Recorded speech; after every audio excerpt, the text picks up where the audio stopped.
새벽 5시쯤이었습니다. 현관문 닫히는 소리에 눈이 떠졌습니다. 이상하다고 생각하지 않았습니다. 시아버지는 원래 일찍 일어나시는 분이었고 산책을 나가셨을 거라고 생각했습니다. 다시 잠들었습니다. 아침에 일어나 거실로 나왔을 때 작은 방 문이 열려 있었습니다. 안을 들여다보니 이불이 접혀 있었고 옷장이 비어 있었습니다. 침대 위에 아무것도 없었습니다. 저는 창문을 열었습니다. 환기가 필요하다고 생각했습니다. 남편이 일어나서 물었습니다. 아버지, 어디 가셨어? 저는 모른다고 했습니다. 나가신 것 같다고 했습니다. 남편이 전화를 걸었습니다. 받지 않으셨습니다. 저는 아침을 준비했습니다. 2019년 3월이었습니다. 남편이 결혼 준비를 하면서 말했습니다.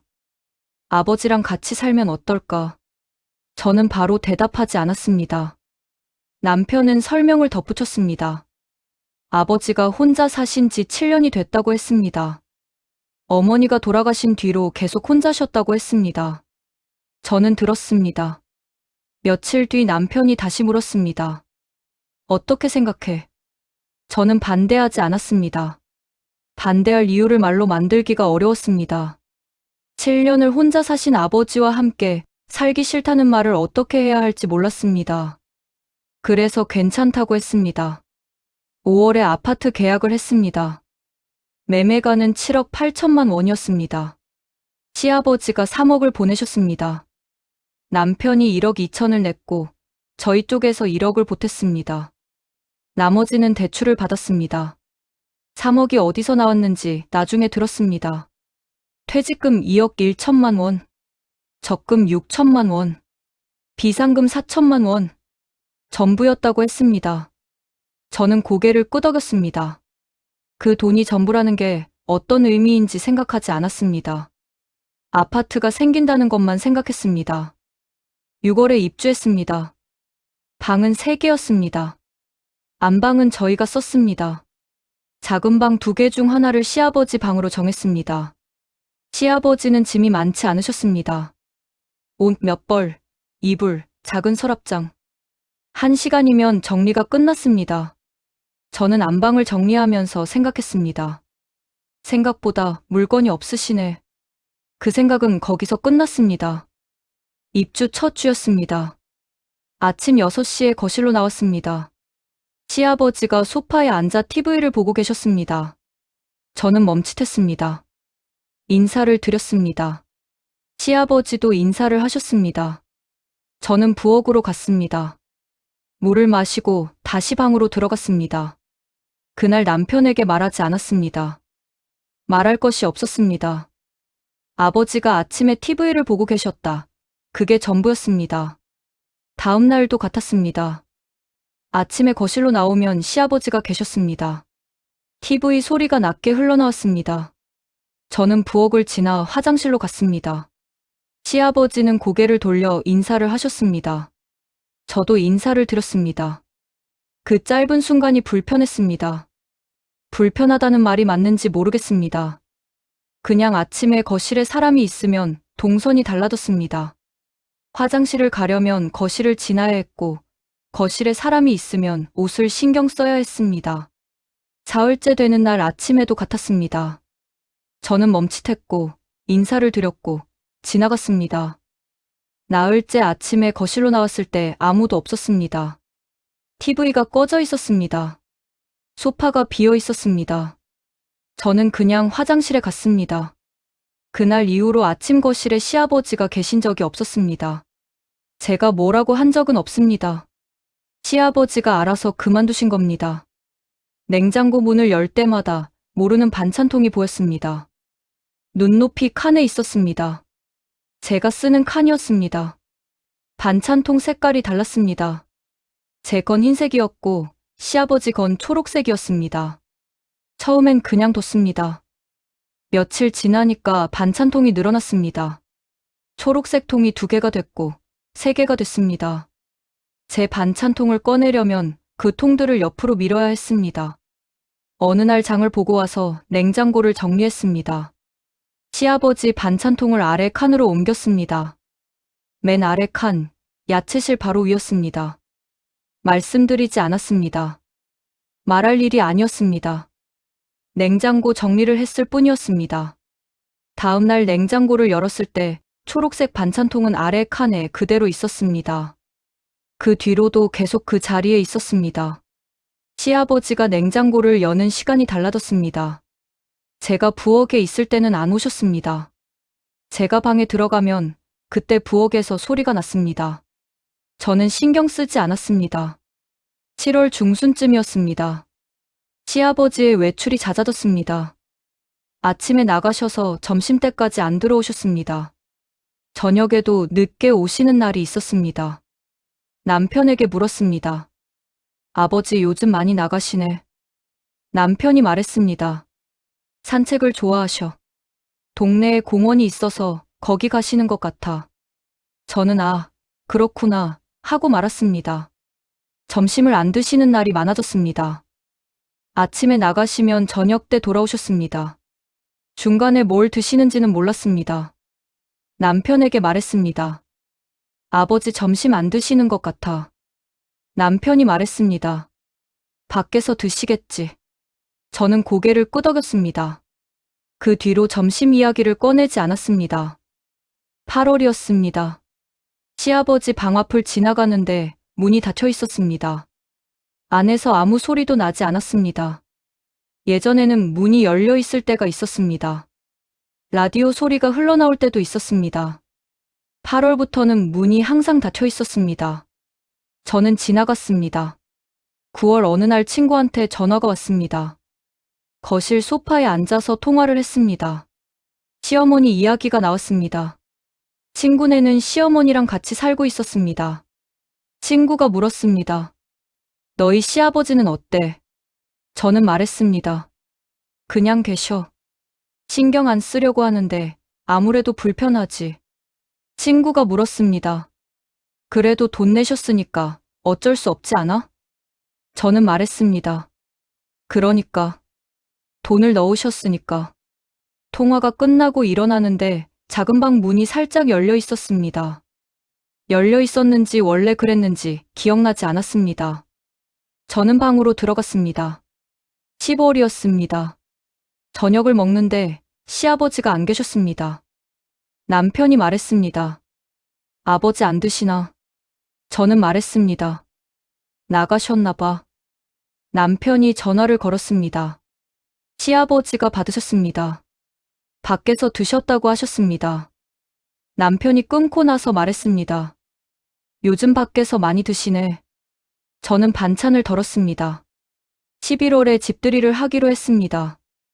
입주한 지 5개월이 지나서야 날짜를 잡았습니다.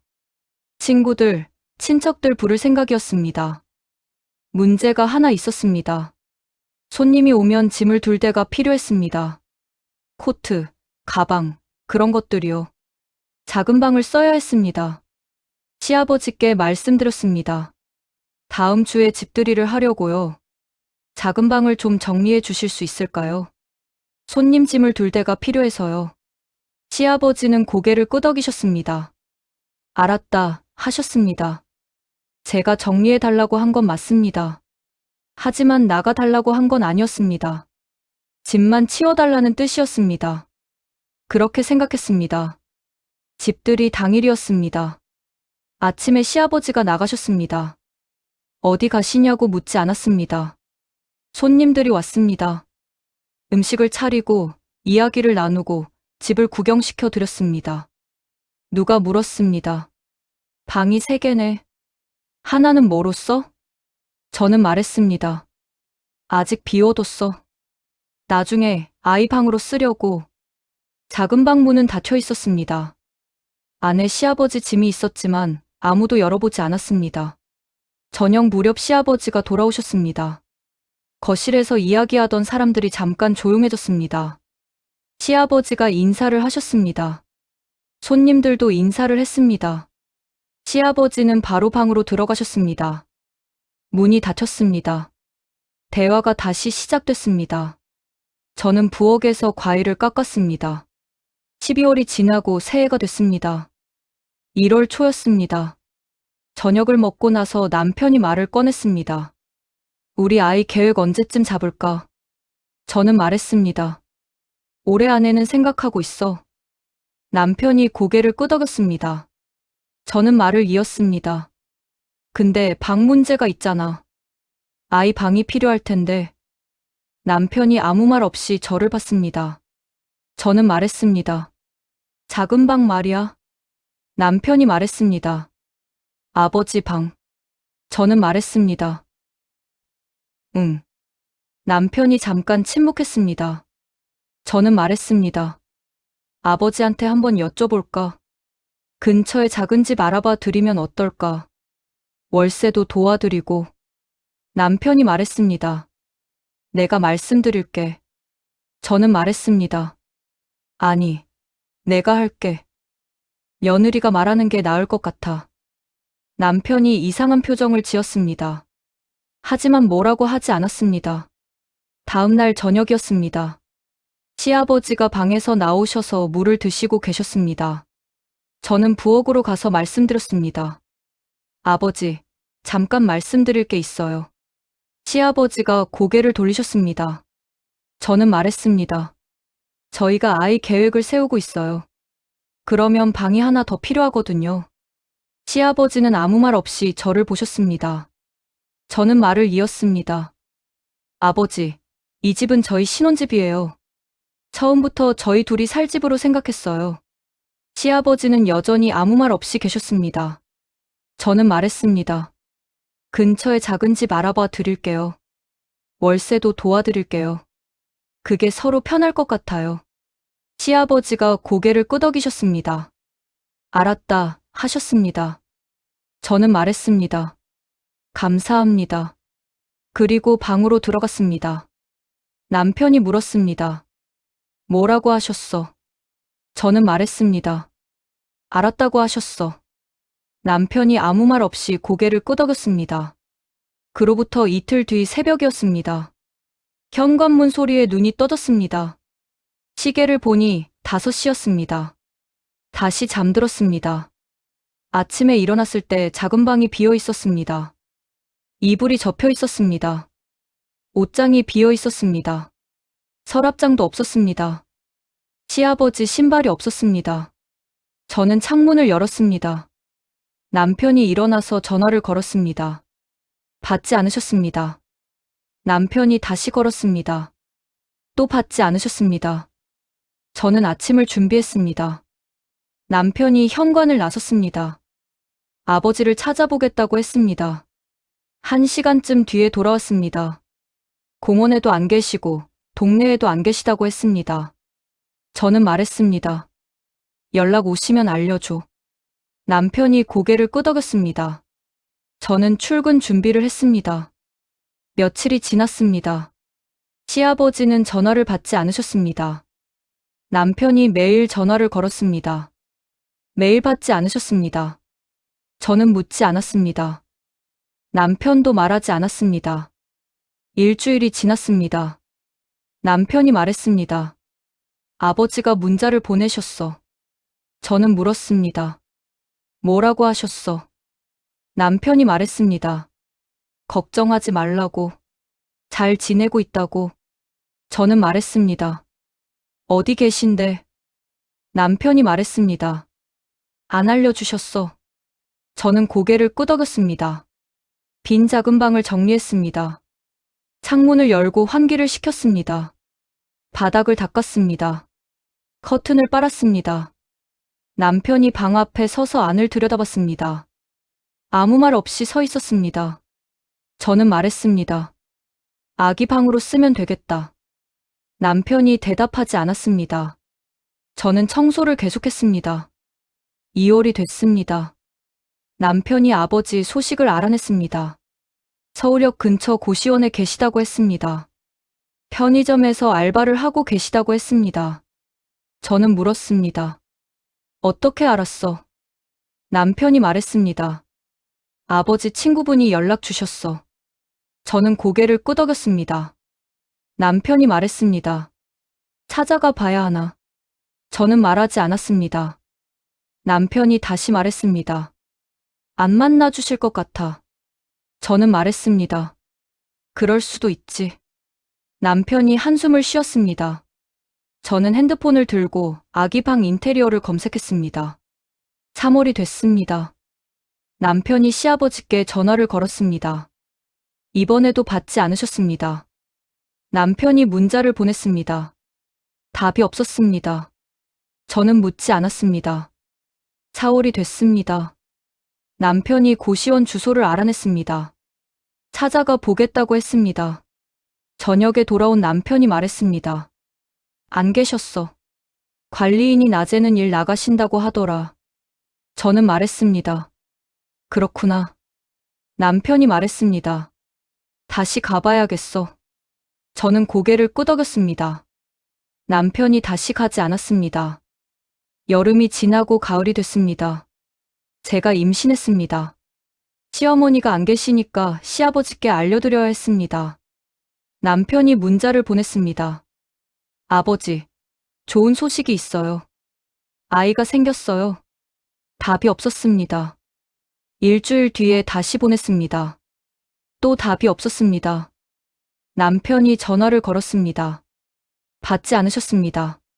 저는 말했습니다. 바쁘신가 보다. 남편이 아무 말 없이 핸드폰을 내려놨습니다. 아이가 태어났습니다. 딸이었습니다. 남편이 시아버지께 문자를 보냈습니다. 사진도 보냈습니다. 아버지, 손녀가 태어났어요. 건강하게 태어났어요. 보고 싶으시면 언제든 연락 주세요. 답이 없었습니다. 저는 아이를 안고 있었습니다. 남편이 핸드폰을 내려다보고 있었습니다. 저는 말했습니다. 아버지도 언젠가 보고 싶으시면 연락하시겠지. 남편이 고개를 끄덕였습니다. 1년이 지났습니다. 시아버지는 연락이 없었습니다. 남편이 가끔 전화를 걸었습니다. 한 번도 받지 않으셨습니다. 명절에 문자를 보냈습니다. 답이 없었습니다. 아이 돌잔치에 초대 문자를 보냈습니다. 답이 없었습니다. 남편이 말했습니다. 아버지가 화가 많이 나셨나 봐. 저는 말했습니다. 그럴 수도 있지. 남편이 말했습니다. 내가 뭘 잘못한 걸까? 저는 대답하지 않았습니다. 2년이 지났습니다. 아이가 걷기 시작했습니다. 말도 하기 시작했습니다. 아이 방을 꾸몄습니다. 벽지를 바꾸고 장난감을 들이고 책장을 놓았습니다. 예쁜 방이 됐습니다. 남편이 방을 보면서 말했습니다. 원래 아버지 방이었는데. 저는 말했습니다. 응. 남편이 더 말하지 않았습니다. 저는 장난감을 정리했습니다. 3년이 지났습니다. 시아버지 소식을 우연히 들었습니다. 남편 친구가 서울역 근처 편의점에서 봤다고 했습니다. 계산대에 앉아 계셨다고 했습니다. 많이 늙으셨다고 했습니다. 남편이 저녁에 말했습니다. 아버지가 아직 그 편의점에서 일하시나 봐. 저는 말했습니다. 그렇구나. 남편이 말했습니다. 한번 가볼까? 저는 말했습니다. 가봐. 남편이 가지 않았습니다. 4년이 지났습니다. 아이가 유치원에 다니기 시작했습니다. 아이가 물었습니다. 아빠는 어디 있어? 남편이 대답했습니다. 할아버지는 멀리 사셔. 아이가 물었습니다. 왜 안 와? 남편이 대답했습니다. 바쁘셔서 그래. 아이가 더 묻지 않았습니다. 저는 저녁을 차렸습니다. 5년이 지났습니다. 시아버지는 여전히 고시원에 계셨습니다. 여전히 편의점에서 일하고 계셨습니다. 남편이 가끔 말했습니다. 아버지 연금이 얼마 안 되시거든. 월 127만 원이야. 고시원 월세 내고 나면 얼마 안 남아. 저는 고개를 끄덕였습니다. 남편이 말했습니다. 그래서 편의점에서 일하시는 거야. 저는 말했습니다. 그렇겠네. 남편이 말했습니다. 도와드려야 하나. 저는 대답하지 않았습니다. 남편도 더 말하지 않았습니다. 가끔 생각합니다. 시아버지가 3억을 안 내셨으면 어땠을까? 그러면 처음부터 같이 안 살았을까? 그러면 이렇게 안 됐을까? 그런 생각을 하다가 멈춥니다. 3억을 내셨으니까 같이 사신 거고, 같이 사셨으니까 불편했던 거고, 불편했으니까 말씀드린 거고, 말씀드렸으니까 나가신 거고, 순서대로 된 거라고 생각합니다. 시아버지가 처음 오셨을 때 생각합니다. 짐이 별로 없으셨습니다. 옷 몇 벌, 이불, 서랍장. 1시간이면 정리가 끝났습니다. 그때 생각했습니다. 생각보다 물건이 없으시네. 지금 생각해보면 그게 전부였던 겁니다. 퇴직금, 적금, 비상금 다 보내시고 남은 게 옷 몇 벌이랑 이불이었던 겁니다. 그걸 그때 생각하지 않았습니다. 지금도 크게 생각하지 않습니다. 냉장고 반찬통 생각이 납니다. 초록색 통이 눈높이에 있어서 아래로 옮겼습니다. 시아버지가 그 뒤로 제가 없을 때만 냉장고를 여셨습니다. 그게 불편하셨을 겁니다. 알고 있었습니다. 그래도 옮겼습니다. 제 냉장고니까. 집들이 때 생각이 납니다. 손님이 물었습니다. 이 방은 뭐로 써? 저는 말했습니다. 나중에 아이 방으로 쓰려고. 시아버지 방이었습니다. 시아버지가 계셨습니다. 그런데 그렇게 말했습니다. 거짓말은 아니었습니다. 나중에 아이 방으로 쓸 생각이었으니까. 신혼집이라고 말했을 때 생각이 납니다. 아버지, 이 집은 저희 신혼집이에요. 사실이었습니다. 신혼집 맞았습니다. 저희가 결혼하면서 산 집이었습니다. 시아버지 돈 3억이 들어갔지만 그래도 저희 신혼집이었습니다. 근처 작은 집을 알아봐 드리겠다고 했습니다. 월세도 도와드리겠다고 했습니다. 그게 해결책이었습니다. 시아버지가 불편하신 것도 알았고 저희가 불편한 것도 있었고 그러니까 따로 사시는 게 맞았습니다. 3억을 내셨지만 그래도 따로 사시는 게 맞았습니다. 시아버지가 새벽에 나가셨을 때 저는 다시 잠들었습니다. 문소리에 깼는데 다시 잠들었습니다. 산책 나가셨겠거니 했습니다. 아침에 방이 비어 있는 걸 보고 창문을 열었습니다. 환기가 필요하다고 생각했습니다. 그게 제 반응이었습니다. 시아버지 잔액이 얼마였는지 나중에 알았습니다. 3억 보내시고 남은 돈이 124만 원이었다고 합니다. 연금이 127만 원이니까 한 달에 쓸 수 있는 돈이 127만 원이었던 겁니다. 거기서 고시원 월세 35만 원 내고 남은 돈으로 사신 겁니다. 그래서 편의점 알바를 하신 겁니다. 70이 넘은 나이에 그걸 알았을 때, 아, 그러셨구나 생각했습니다. 그게 전부였습니다. 저는 시아버지를 미워하지 않습니다. 내쫓은 적도 없습니다. 나가 달라고 한 적 없습니다. 근처 작은 집을 알아봐 드리겠다고 했을 뿐입니다. 시아버지가 알아서 나가신 겁니다. 새벽에. 아무 말 없이. 저는 그냥 방이 필요했을 뿐입니다. 아이가 자랍니다. 아이 방에서 놀고, 웃고, 잠듭니다. 예쁜 방입니다. 따뜻한 방입니다. 그 방에 원래 누가 계셨는지 아이는 모릅니다. 저도 자주 생각하지 않습니다. 오늘도 저녁을 차립니다. 세 사람 몫입니다. 남편, 저, 아이. 네 번째 자리는 없습니다. 처음부터 없었던 것처럼. 냉장고를 엽니다. 반찬통이 눈높이에 있습니다. 전부 제 겁니다. 아래 칸은 비어 있습니다. 저는 반찬을 꺼내서 식탁에 놓습니다. 창문을 엽니다. 환기가 필요합니다. 바람이 들어옵니다. 저는 창문을 닫습니다. 저녁을 먹습니다.